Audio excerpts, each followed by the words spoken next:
Hello friends, இந்த வீடியோவில் என்ன பார்க்க போகிறோம்னா, இப்போ நான் வந்து ஒரு காலேஜில் ஜாயின் பண்ணியிருக்கேன். அந்த காலேஜ் எனக்கு பிடிக்கல, நான் டிசி வாங்கிட்டேன். அந்த டிசி எப்படி வாங்குறதுன்ற வீடியோவும் போட்டேன். இப்படி வாங்கிட்டேன்னா, இப்போ நெக்ஸ்ட் வந்து என்னால் கவுன்சிலிங் போட முடியுமா? அப்புறம் வந்து ஜாயின் பண்ண முடியுமா? காலேஜ் ஜாயின் பண்ண முடியுமா? கவுன்சிலிங் போட முடியுமா? என்னெல்லாம் வந்து நடக்கும்? என்னென்னலாம் ஸ்ட்ரகிள்ஸ் இருக்கும்? இதில் எந்தெந்த சர்டிஃபிகேட்லாம் இதுவாகும்? அப்படின்றதுலாம் நிறைய விஷயம் இருக்குது. அதுக்கான வீடியோ தான் இது. 2023 அப்போ வந்து ஒரு காலேஜ் சேர்ந்தேன். அந்த காலேஜ் வந்து எனக்கு பிடிக்கல. நான் 4 டேஸ் 1 வீக்லேயே வந்துட்டேன் வீட்டுக்கு. இந்த மாதிரி எங்கள் அம்மாட்ட சொன்னோடனே சரி ஓகே டிசி வாங்கிறதுக்கு போயிட்டாங்க. அந்த டிசி வாங்கினதோட ஃபுல் டீட்டெயில்ஸ் வந்து நான் ஏற்கனவே ஒரு வீடியோவில் கொடுத்துருக்கேன். அது பாருங்க யாராவது டிசி வாங்கணும்னா. நான் வந்து டிசி வாங்கிட்டேன். அதுக்கப்புறம் நாங்கள் கவுன்சிலிங் போகலாம். அப்போ வந்து கவுன்சிலிங்லாம் முடிஞ்சிச்சு. அந்த அதான் கவுன்சிலிங் முடிஞ்சோடனே தானே நம்ம போய் காலேஜ் சேருவோம். அது எல்லாமே முடிஞ்சிச்சு. என்ன பண்ணலான்னு பார்த்துட்டே இருக்கும்போது ஜேஇ படிக்கலாம், பிஐடி ட்ரிபிள் எழுத, அப்புறம் இந்த மாதிரி நிறைய எக்ஸாம்லாம் இருந்துச்சு, அதெல்லாம் எழுதலாம் அப்படின்னு பார்த்தோம். அதுக்கும் ப்ரிப்பேர் பண்ணிட்டு இருந்தேன். அப்புறமா வந்து கவுன்சிலிங் திருப்பி போடலாம். கவுன்சிலிங் வந்து திருப்பி போடலாமா சில பேருக்கு டவுட் இருக்கும். கன்ஃபார்மாக கவுன்சிலிங் வந்து திருப்பி போட முடியும். நான் இப்போ அப்படி தான் படிச்சுட்டு இருக்கேன். நீங்கள் வந்து கவுன்சிலிங் போட முடியும். இப்போ நான் வந்து இந்த மாதிரி காலேஜ் வந்து டிசி வாங்கிட்டேன், கவுன்சிலிங் போட முடியும்னா நெக்ஸ்ட் இயர் வந்து நீங்கள் கவுன்சிலிங் திருப்பி அப்ளை பண்ணலாம். இப்போ வந்து கவுன்சிலிங் அப்ளை பண்ணுறீங்களா? கவுன்சிலிங் அப்ளை பண்ண உடனே ஷார்ட் லிஸ்ட் பண்ணியிருப்பீங்க, எல்லாம் காலேஜ்லாம் ஃபிக்ஸ் ஆகிட்டு இருக்கும். அங்கே காலேஜ்குள்ளே போயிட்டு உங்களுக்கு இன்னொரு காலேஜுக்கு போகிறீங்க. அங்கே போயிட்டு நீங்கள் எல்லாத்தையும் கொடுக்குறீங்க. உங்களோட சர்டிஃபிகேட் இயர் எல்லாமே மாறி இருக்கும். அவங்க வந்து எதுவும் எனக்கு தெரிஞ்சு கேட்கல. என்னோட இதில் டிசி மட்டும் நானே சொன்னேன், இந்த மாதிரி வந்து நான் வேறு காலேஜ்லேருந்து வந்திருக்கோம் டிசி வாங்கிட்டு, அதனால் 12th டிசியில் அந்த காலேஜோட டிசின்னு சொன்னோடனே ஓகே அதெல்லாம் அவங்க பெருசாகவே இது வந்து பெரிய விஷயம் கிடையாது நீங்கள் நினைக்கிற மாதிரி. நான் வந்து இது ரொம்ப பெரிய விஷயம் அப்படி ரொம்ப பயந்துட்டு இருந்தேன். எனக்கு அப்போல்லாம் ஃபுல்லாகவே பயமாக தான் இருக்கும். ஐயோ என்னடா இது, நம்ம ஒரு காலேஜ்லேருந்து வந்துட்டுமே, நமக்கு மட்டும் ஏன் இப்படிலாம் நடக்குது, இந்த டிசி அவங்க கேள்வி கேட்பாங்களா, நான் என்னன்னு பதில் சொல்கிறது. இப்போ என்னோட 10th மார்க் ஷீட்டோட இயர் மாறி இருக்கும். இப்போ என்னோட படிக்கிறவங்களாம் வந்து எனக்கு இப்போ நான் 12th படிக்கும்போது பசங்க 11th படிச்சிருப்பாங்க. இப்போ நான் அவங்க கூட தானே படிக்கிற மாதிரி இருக்கும். இப்போ என்னுடைய இயர் மாறி இருக்குமே, இப்போ எனக்கு இதில் என்னென்னலாம் வரும் அப்படின்னே இருக்கும். ஃபுல்லாக ஒரு ஸ்ட்ரெஸ்ஸாகவே இருக்கும். அதுவும் இல்லாமல் வந்து ஒரு காலேஜுக்கு போய் சேர்ந்துட்டோம் அப்படின்னா இப்போ சுற்றி முற்றி இருக்கவங்ககிட்டலாம் சொல்லிட்டு இருப்போம். இப்போ திருப்பி வரும்போது இவங்கெல்லாம் என்னமோ நமக்கு ஃபீஸ் கட்டி நம்மளை பார்த்துக்கிற மாதிரியோ இவங்களுடைய இது எல்லாமே இருக்கும். அதெல்லாம் ரொம்ப பயங்கரமாக இருக்கும். இன்னும் உச்சகட்டத்தில் நம்ம கொண்டு போகும் எல்லாத்தையுமே. இப்போ இதெல்லாம் இந்த ஃபீலிங்லாம் எப்படி இருக்குன்னா, நம்ம வந்து எங்கேயோ போய் கல்யாணம் பண்ணிட்டு வந்து டிவோர்ஸ் பண்ணிட்டு வந்த மாதிரி இருக்கும் இவங்க பண்ணுறது எல்லாமே, சுற்றி இருக்கவங்க எல்லாமே. ஸோ இதெல்லாம் நம்ம கடந்தாகணும். இதெல்லாம் ஒரு விஷயமே இல்லை.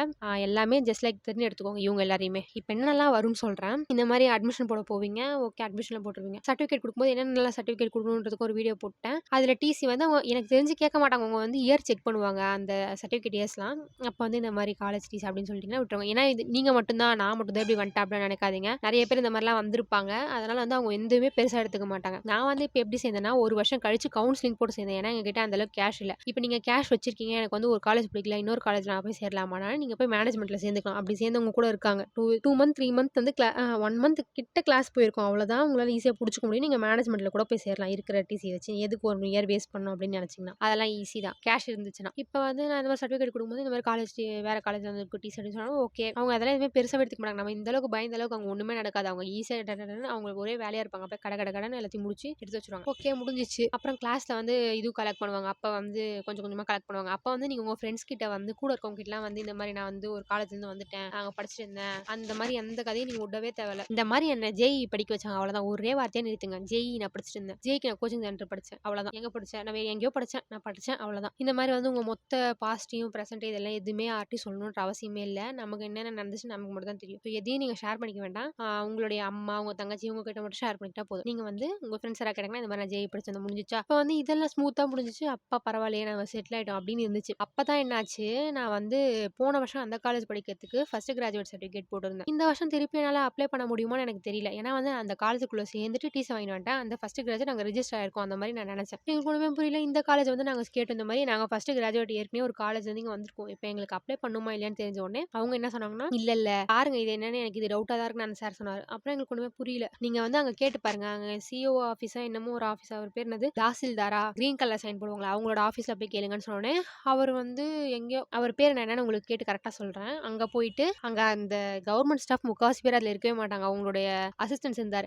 அவருக்காகவும் நாங்கள் 2-3 நாள் போனோம், அவரும் இல்லை. அப்புறம் வந்து அவர்கிட்ட கேட்டு இந்த மாதிரி நாங்கள் ஏற்கனவே ஒரு காலேஜ் சேர்ந்துட்டோம், எங்களுக்கு 25,000 குறையும், ஏற்கனவே அங்கே போட்டு சேர்ந்துட்டோம், டிசி வாங்கிட்டோம், இப்போ எங்களால் திருப்பி ஃபர்ஸ்ட் கிராஜுவேட் அப்ளை பண்ண முடியுமான்னு கேட்டோம். அவர் என்ன சொன்னார்னா, அப்ளை பண்ணலாம், அதெல்லாம் ஒன்றும் கிடையாது, நீங்கள் வந்து அப்ளை பண்ணுங்க. நாங்கள் என்ன நினச்சோன்னா, இப்போ ஏற்கனவே அப்ளை பண்ணிட்டோம், இது கேன்சல் ஆகிடும் போல இருக்கு அப்படின்னு. அவர் என்ன சொன்னா, ரீ அப்ளை எதுவுமே இல்லை, நீங்கள் இவ்வளோ பயப்பட வேண்டியதில்லை, பொறுமையாக ரீ அப்ளை பண்ணுங்க, இது முடிஞ்சிச்சு, இதை வந்து ரீ அப்ளை பண்ணிங்கனாலே போதும் அப்படின்னு சொல்லி ரீ அப்ளை பண்ண வந்துச்சு. அப்போ உங்கள் ஃபர்ஸ்ட் ப்ராப்ளம் முடிஞ்சிச்சா. இப்போ ஒரு காலேஜ்லேருந்து ஒரு காலேஜுக்கு நீங்கள் மாற போறீங்க. நான் வந்து 1 இயர் கழிச்சு சொல்கிறேன், நீங்கள் அப்போவே மாற போறீங்கன்னா அந்த ஃபர்ஸ்ட் கிராஜுவேட் வந்து அங்கே அப்ளிகபிள் ஆகும். இப்போ வந்து ஃபர்ஸ்ட் கிராஜுவேட் ஓகே ஆயிடுச்சு, அவ்வளோதான். 2025 2024 வந்துருச்சு, முடிஞ்சிச்சு. நெக்ஸ்ட் எல்லாமே ஸ்மூத்தாக போயிடுச்சு. ஃபர்ஸ்ட் கிராஜுவேட் அப்போ நமக்கு பெருசாக தொல்லையாக இருந்தது ஃபர்ஸ்ட் கிராஜுவேட் தான், அது முடிஞ்சிச்சு. ஏன்னா 10th மார்க்ஸ் வந்து தொலைல அந்த காலேஜில் வந்து ஏதோ ஒரு நான் அன்றைக்கி படிச்சுட்டு இருக்கும்போது 1 வீக் படிச்சிருந்ததில் அதில் ஒரு நாள் வந்து ஏதோ சர்டிஃபிகேட் கலெக்ட் பண்ணுறதுக்கு எல்லாத்தையும் கேட்டிருந்தாங்க. அதில் நான் என்னோட 10th மார்க் ஷீட்டை வந்து தவறுதலாக கொடுத்துட்டேன். நான் வந்து அங்கே போய் கேட்டால் அவங்க வந்து தரல. அவங்க டிசி மட்டும் தான் கொடுத்தாங்க. அவங்க மார்க் ஷீட் வந்து தரல. என்ன பண்ணுறதுன்னே தெரியாமல் சரி டூப்ளிகேட் அப்ளை பண்ணுவோம் அப்படின்னு சொல்லி டூப்ளிகேட் அப்ளை பண்ணி 10th mark sheet duplicate apply பண்ணுறதுக்கு வீடியோ போட்டிருக்கேன். டூப்ளிகேட் அப்ளை பண்ணி அப்புறம் அதை போய் காலேஜில் சப்மிட் பண்ணேன். அவ்வளோதான்டா, இதோட நமக்கு வேலையை முடிஞ்சிச்சு அப்படின்னும் போது தான் வந்துச்சு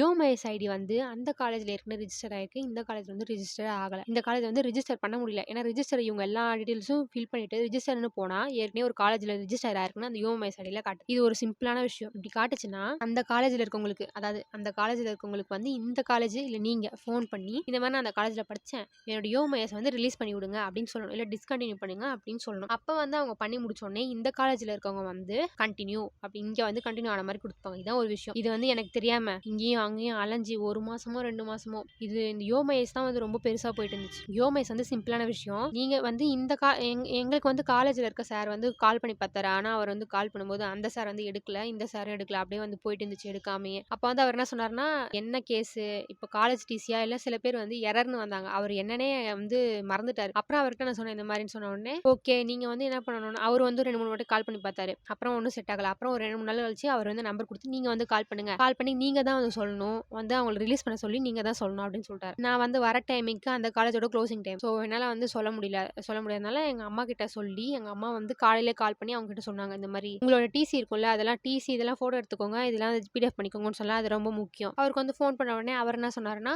ஓகே நாங்கள் வந்து ரிலீஸ் பண்ணிடுறோம் அப்படின்னு சொன்னோடனே அங்கே டிஸ்கண்டினியூ கொடுத்து இங்கே டிஸ்கண்டினியூ கொடுத்தோம். அங்கே டிஸ்கண்டினியூ கொடுத்தோன்னே இங்கேருந்து வேற ஒரு பிளாக்கு போகணும். அங்கே போய் நான் அந்த சேட்டை சொல்லி கண்டினியூ கொடுத்து அப்புறம் யோமைஸ் வேலையை முடிச்சிட்டோம். இவ்வளோதான் விஷயமே. எல்லாமே ஈஸியான விஷயம் தான். நமக்கு வந்து மெத்தட் எப்படின்னே தெரியல. யோமைஸ் நம்பர் வந்து உங்களுக்கு கூட இருக்கவங்களுக்கும் உங்களுக்கும் வந்து மாறி இருக்கும். ஏன்னா வந்து உங்களுக்கு யோமைஸ் ஏற்கனவே வந்து ரிஜிஸ்டர் ஆகிட்டு இருக்கும், அதாவது கிரியேட் ஆகிட்டு இருக்கும். ஸோ வந்து அவங்க என்ன பண்ணியிருப்பாங்க, அங்கே டிஸ்கண்டினியூ கொடுத்து இங்கே கண்டினியூ பண்ணியிருப்பாங்க. இவ்வளோ தான் பண்ணியிருப்பாங்க யோமைஸ். ஸோ என்னெல்லாம் விஷயத்தில் ப்ராப்ளம் வரும்னா, ஃபர்ஸ்ட் கிராஜுவேட் வரும், நீங்கள் திருப்பி அப்ளை பண்ணிக்கலாம். நான் அப்படி தான் அப்ளை பண்ணேன். உங்களுக்கு ஏதாவது சர்டிஃபிகேட் அங்கே போயிடுச்சு அவங்க திருப்பி கொடுக்க மாட்டாங்கன்னா ஒரு டூப்ளிகேட் அப்ளை பண்ணணும், இல்லைனா அவங்க கிட்ட இருந்தே வாங்கிடுங்க. அப்புறமா யோமைஸை பொறுத்த வரைக்கும் அங்கே வந்து டிஸ்கண்டினியூ கொடுக்கணும். யோமைஸ்க்கும் காலேஜுக்கும் வந்து சம்மந்தம் கிடையாது. அந்த காலேஜில் நம்மளா தான் வந்து சொல்லணுன்ற மாதிரி எங்கள் காலேஜில் சொன்னார் அந்த சார். அதனால நாங்களே வந்து சொன்னோம். அவர் வந்து அந்த காலேஜில் இருக்கவங்க அவங்களே எப்படி நம்பர் எப்படி கண்டுபிடிக்கிறது அதெல்லாம் இல்லை. அந்த யோமைஸ் போர்ட்டல்லே நீங்கள் லாகின் பண்ணும்போது உங்களுக்கு ஒரு நம்பர் காமிக்கும். அந்த நம்பரில் வந்து உங்கள் காலேஜில் இருக்க சார் வந்து ஃபோன் பண்ணுவார். அந்த சார், அதாவது உங்கள் காலேஜில் இருக்க சார் வந்து இன்னொரு சாருக்கு ஃபோன் பண்ணுவார்ல, அவர் தான் நோடல் ஆஃபீஸர். அவர் வந்து வேற ஒரு நம்பர் கொடுப்பாரு அந்த காலேஜ்லேயே, அதுக்கான மேனேஜ்மெண்ட் நம்பர் கொடுப்பாரு. அந்த சாருக்கு தான் நம்ம ஃபோன் பண்ணோம். இந்த சார் அவருக்கு ஃபோன் பண்ணோடனே அந்த சார் வந்து அவரோட நம்பர் வந்து இவர்கிட்ட கொடுத்தாரு. இவர் வந்து இவர்கிட்ட இருந்து நான் வந்து அந்த நம்பர் வாங்கிட்டு வந்தேன். இவ்வளோதான். சிம்பிள் தான் யோமைஸும். எதுவுமே வந்து பெரிய விஷயம் கிடையாது. ஒரு காலேஜ்லேருந்து இங்கே மாறணும்னா நிறைய விஷயம் இருக்குது. 1-2 விஷயம் இல்லை, ஃபுல்லாகவே தலைவலி பிடிச்ச விஷயம் தான். ஃபர்ஸ்ட் அந்த டிசிலேருந்து எல்லாமே வந்து உங்களுக்கு ஏன்டா நம்ம வாழணுன்ற அளவுக்கு போயிடும். ஃபுல்லாகவே கடுப்பாகவே இருக்கும். என்னடா இது நமக்கு மட்டும் இப்படி நடக்குது, நம்ம மட்டும் ஒரு வருஷம் தள்ளிப்படி, நம்ம மட்டும் ஒரு வருஷம் கம்மியாக படிக்கிறோமே, அது எல்லாமே உங்களுக்கு இருக்கிறது நார்மலாக இருக்கிறது தான். ஸோ எதுவுமே நீங்கள் பெருசாக எடுத்துக்காதீங்க. இதெல்லாம் நடக்கணும்னு இருக்குது, அவ்வளோதான். கடவுள் எதாக இருந்தாலும் பார்த்துப்பாரு அப்படின்னு நினைச்சீங்க. பட் மூவ் ஆன் ஆகிட்டே இருங்க. இந்த மாதிரி சர்டிஃபிகேட்ஸ் வரும்போது ஓவராக வந்து டென்ஷன் ஆகும். இந்த ஃபர்ஸ்ட் கிராஜுவேட் இதுக்கெல்லாம் வந்து ஓவராக பதட்டம் ஆகும். நமக்கு வந்து நமக்குள்ள ஒரு பய உணர்ச்சி வரும். இந்த டிசி இதெல்லாம் பார்க்கும்போது இதெல்லாம் எதுவுமே பார்த்து பயப்பட தேவையில்ல. இந்த மாதிரி நிறைய பேர் பின்னாடி வந்திருக்காங்க. இந்த மாதிரி நிறைய பேருக்கு பின்னாடி ஆயிருக்கு. ஸோ ஈஸியாக எல்லா நாளும் முடிச்சுக்கலாம். நீங்கள் எதுக்குமே பேனிக் ஆகாமல் எல்லா சர்டிஃபிகேட்டும் கொஞ்சம் கரெக்டாக பார்த்து பண்ணுங்கள். ஃபர்ஸ்ட் வந்து நீங்கள் ஒரு காலேஜில் கொடுத்துட்டீங்கன்னா அங்கேயே வெயிட் பண்ணி நின்று வாங்கிட்டு வாங்க. நாங்கள் வந்து எங்களுக்கு டைம் ஆயிடுச்சுன்னு சொல்லி வந்துட்டோம். அதுக்கப்புறம்லாம் அவங்க கொடுக்க வாய்ப்பே இல்லை. நாங்கள் அப்போ அண்ணா யூனிவர்சிட்டியோடைய பேப்பர் எடுத்துன்னு போனதால தான் அவங்க கொடுத்தாங்களே, இல்லை அவங்களாம் கொடுத்துருக்கவே மாட்டாங்க. ஸோ இது எல்லாமே ஈஸியான விஷயம் தான். நீங்கள் வந்து எப்படி முடியுதோ அப்படி பாருங்கள். ஓகேவா? தேங்க்யூ. உங்களுக்கு ஏதாவதுனா டவுட்னா நீங்கள் வந்து கீழே கமெண்ட் பண்ணுங்கள், நான் பார்க்குறேன். இல்லைனா வந்து நான் ஒரு வாட்ஸ்அப் சேனல் வச்சுருக்கேன், அதில் நீங்கள் வந்து மெசேஜ் பண்ணிங்கன்னா நான் பார்க்குறேன். உங்களுக்கு ஈஸியாக உடனே மெசேஜ் பண்ணிடுறேன். தேங்க்யூ.